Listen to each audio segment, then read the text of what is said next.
Hello everyone, welcome to my channel. My name is Ellen. So today we're going to have fun using this wonderful technique to keep your paper wetter longer, so you can create these really wonderful soft kind of fall, autumn meadow. I really love doing this, and you can do this so many different ways and so many different colors, and I show you the techniques I use to do this.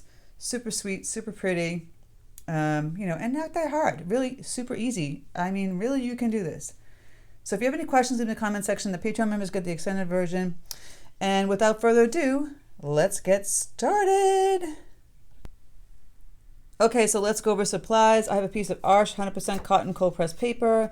This is a 7 by 10 inch piece that I just basically had folded in half, a large sheet. We have our paints here. I go over the palette as I use them. And I have this like plastic, this is from a portable easel. If you have like a cutting board or a piece of wood, we're going to do this technique which I've talked about many times here on YouTube, where you wet the back of the paper, you wet the front of the paper, it stays wet longer, and therefore you create these really cool effects. So we're doing like a fall meadow here, and this is perfect for this. If you want to like start to get the paints ready, that would help too. So if you wanted to do some sky, I will take ultimate blue. I'm using my Princeton 12 Aqua Elite series brush and some burnt sienna. I love these two colors for like a nice gray bluish sky. And I'll get it all loose. You want to get some colors ready to go. I'll be doing a lot of neutrals, so burnt umber and some Paynes gray in here. If it's a little too dark, I'll take some of that color out, loosen it up. We're playing with some yellows. You know, you can do all that good stuff. So I have those kind of ready to go. I'll take a really big brush, something like this, or you can even use a sea sponge, either one, and I'll wet the back. As we can see here, I'm just wetting there, getting the old brush, getting it all wet. And when you put it on the board or whatever you have, it sticks to it, and so when it eventually dries, it dries completely flat. It's like almost having a block. Ba-boom. I'm going to do it horizontal. And now I'm going to wet the whole paper again. And it will stay damp longer, so we can really play with this. So it's pretty damp. Like I said, you could use like almost like a clipboard, those plastic clipboards. You get a nice big large size if you're using a small paper like this size. If you're doing a bigger size, you need obviously a board, right? Like a maple board or something like that. So you can use a flat wash brush or a big wide brush. I have this 12 Aqua Elite series. Oh, my brown is kind of folding into my blue. I'll have to put something underneath my palette so it doesn't tilt that way. I'll get rid of that color. I don't want to turn green.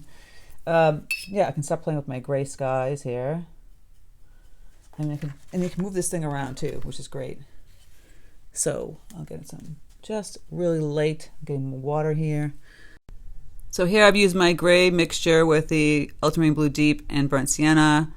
I'm using my Princeton number 12 Aqua Elite brush. I'm kind of just going back and forth, kind of in a curvy, slight slant motion, left to right, right to left. It's very, very damp, so it won't really make cauliflower blooms. You know, that's the whole reason that I love this kind of technique. So I'm adding more color. A little yellow got in my way, so I'm going to just remove that. It happens. My palette wasn't flat, so it was on a tilt. So I'm adding some more color. You can make it whatever color you want. You can make it gray. Mine will turn out to be more bluish gray, and that's how it will go. And so now we're going to start to do like a landmass. I might switch to a flat wash brush at this point. So browns. I have that burnt umber and some Paynes gray here. Make a nice deep brown. Depending on how dark you want it, I'm going to add more Paynes gray here. We'll turn it into kind of like a Van Dyke brown or a deeper brown. I'm going to water this down. It might be too dark. We'll see. Or we can just play with adding a little brown into our burnt sienna. If you want a little bit lighter tinge, here we go. Play with this. Just going to go across here lightly. So this is going to be light in the background. And we'll get a little bit darker on the front. Like I said, you can use a flat wash brush. This is just a flat wash brush that I have. I can grab a round brush. It's still very damp. which is nice to play with.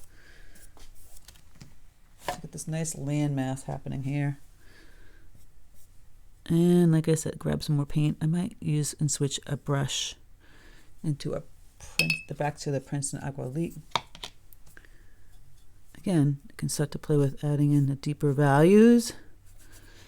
Some yellows if you want. And remember, it's a fall meadow. And also have close by some white watercolor if you have that. If you don't have white watercolor, grab some white gouache. Now I'm going to get even darker, thicker paint with those two colors of burnt umber and Payne's gray. Now you have to choose. Do you want it to be like in the front or the side or the back? Kind of in the middle. That's really kind of black. That's a little too black, but that's okay. We can just kind of play with that a little bit. And have a credit card close by. Plastic credit card, an old credit card. If you don't have an old credit card, have twigs. Or you can even use your paintbrush handle. So I'm kind of cutting that dark area in here. You can start to wisp up some of these. We have a nice point on this brush. Right? I'm going to mix some color. If you want to put some oranges in there. I've got some brilliant orange. It doesn't always have to be brown, you know. Orangey kind of tones. I'm kind of moving it this way and that way. Gonna have a nice little meadow. I don't want it so dark here, so I'm just gonna remove some paint a little bit. Going up over into the meadow out here. And there we go. I wanted those colors, but I didn't want it so dark in there.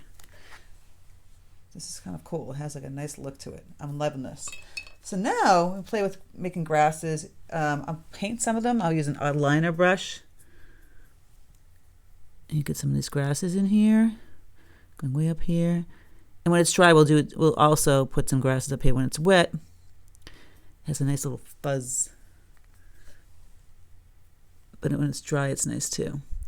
And I'm going to bleed in some white watercolor, or even gouache has a really cool effect too. So just taking this and just a little bit thicker with the paint. So burnt umber and Payne's gray, basically right out of the tube mixed together. It won't move as much.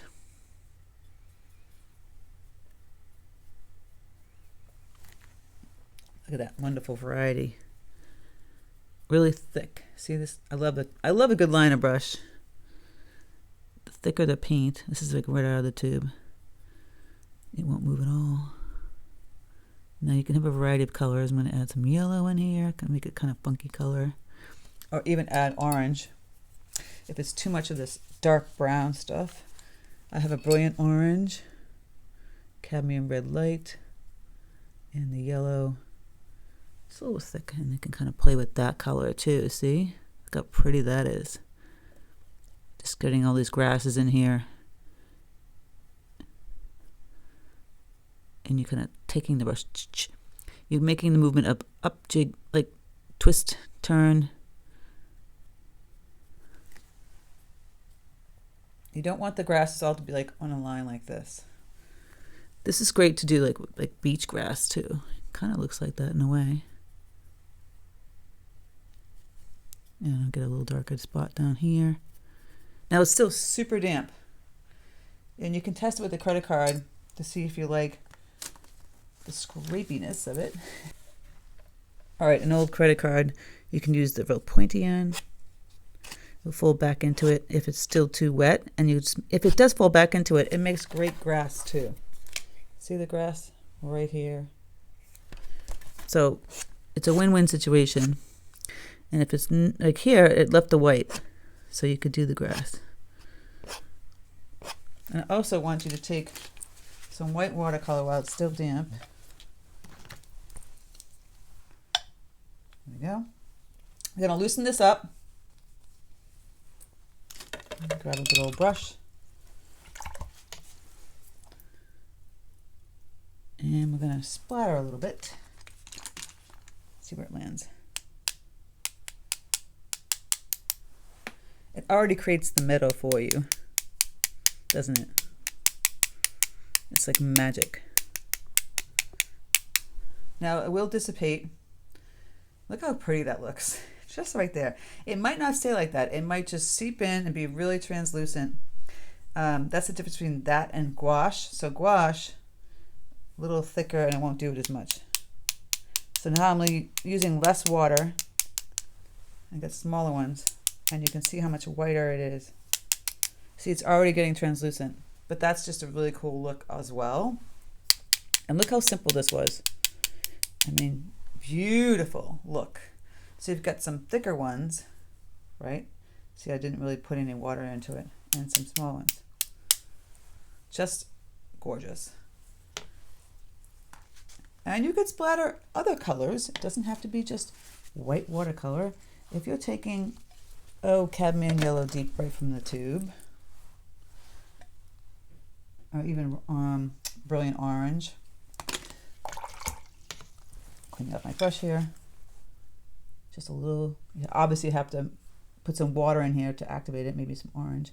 I really want some orange, cadmium red light. And we can play splatter again with this. I have to get a little bit more water in here. It's not loose enough. Okay. And those are smaller ones. Bigger ones, you gotta add way more water. Look at that. And you can do it with the browns too. It'll look really pretty. I love it, the yellow, because the yellow and the blue is really pretty. Loosen up these browns. This is the burnt umber mixed with the Paynes gray and the browns. Get all your frustrations out by splattering these things.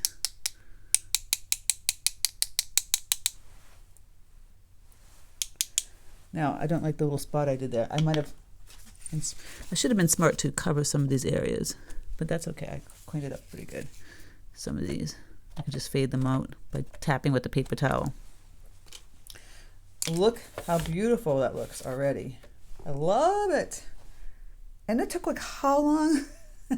Minimal time. So it's still kind of seeping into the paper. It's still very damp. You can go back with the credit card at this point and let's see if we can scrape up some more white grasses. Not too many though. You don't want like a million of them. Just a few. Coming from the bottom there.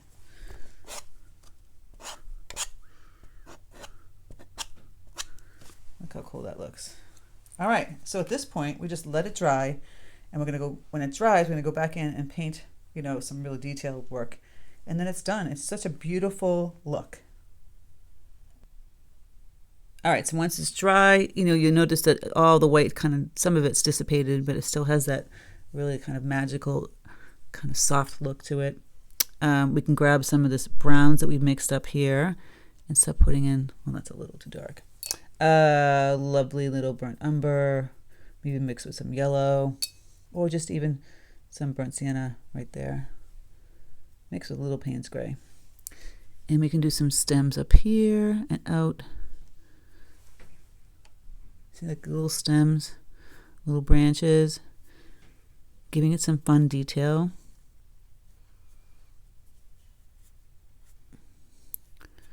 And grasses up and over, down, coming up. Sun's way out here. And when they're way out here, I can just take the brush and tap left and right to make like a little wheat.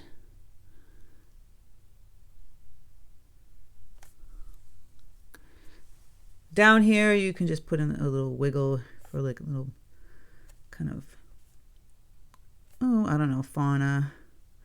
Add a branch to that. You can get super technical. It's up to you. Branches, berries on them, not berries on them.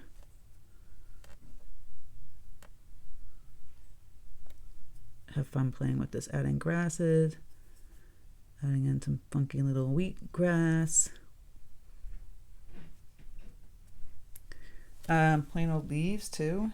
It's up to you. I like just like the look of just the sweetness of this, and then going in and adding some grasses.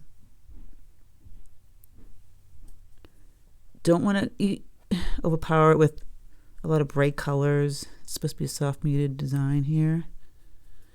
So I'm going in and adding a little more branches on here with my number 4 Princeton Umbria series liner brush. And we're just about done. And you can go back in and add some more white. And just like little branches, kind of bending over here. Like this way and that way. Like, you know how it is when they're all broken and crusty from, it's the end of winter. You haven't, if in the fields, if you haven't knocked it down and taken it away because it's all dead flowers and whatnot. But it has a beauty to it. I mean, I love it. So simple. Go in and grab whatever brush you have. Take some of that white watercolor. You can go back in and tap in simple little daisies or blooms. They'll still be translucent, but they'll show up a little more than the ones that were dried and gone. Some of it kind of looks like cotton.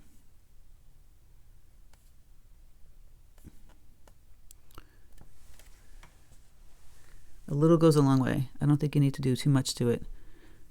Come back out here and just add some white dabs. And you can make it a little bit bigger by just putting a circular kind of motion. It will be translucent and it'll have like a pretty look to it. Almost like bokeh. And go in here, put a little simple circle. Tappy tap. And I think we're done. I personally love the way it came out, and this took such little time. And you could do 1,000 different ways for this. Now this will dry pretty translucent. You can put in some yellow tones, more yellow tones. It's up to you. Maybe put in a yellow center of this daisy, or brown. You can do little brown daisies. Have a field day with it. Super fun. I love it. So if you have any questions, leave in the comment section. If you're a Patreon member, you get the extended version. But this is so easy and doable. When you lift it off the board, once it's completely dry, because it's still wet in the back, then you have this wonderful design. So let me know how it came out. I'm dying to hear. If you'd like to be a Patreon member, click the link in the description box below. Patreon, we have exclusive tutorials. We have extended tutorials from YouTube. You get first dibs on watercolor workshops and retreats. I just had a workshop I posted that sold out only on Patreon. It didn't even go public, so that's kind of the bonus perks of being a Patreon member. So again, and you can join and cancel anytime, and it's where you support my channel here on YouTube, which I really appreciate. So check out that link in the description box below. Take care, happy painting, enjoy painting a sweet little meadow, and I'll speak to you soon. All right, Patreon members, so I'm gonna find my liner brush. I lost it. We're gonna add some more fauna, and I did like adding the. I'm gonna grab my white watercolor here. These kind of look like dandelions, you know, the dead dandelion. So you can kind of wait till those dry and maybe add the little lines to them. I'm gonna get a little bit more white watercolor, just loosen it up and add it back in here. It's kind of pretty. Or you can add like a nice thick dot in the middle, and that would look really cool too. Lots of surprises you can do with the white watercolor. Now I only have a few on this side. Maybe I have to put one down here on this side. So the other side's not by itself. And I'll put one down here. I'm going to loosen it up. So it's transparent white, as you can see. And then we'll add the stems to that in a second. So it fell on the floor. So grab your browns, your blacks, whatever, and go in here and add those little details. It might take a little time to add the super sweet, tiny little branches, but it will be worth it. See, I'm going in here and adding in these little branches. And then you could add little fuzzies or flowers on them. And they can have little wheat on them, so I'll make go like here and add little lines. So a wheat. Let me show you up close. Here's like a line. Line. That looks like a wheat, right? Maybe a little dark on color-wise, but we can change that. So add another one here. Little lines. Just like that. Maybe a cluster of 2 or 3. So it's not alone.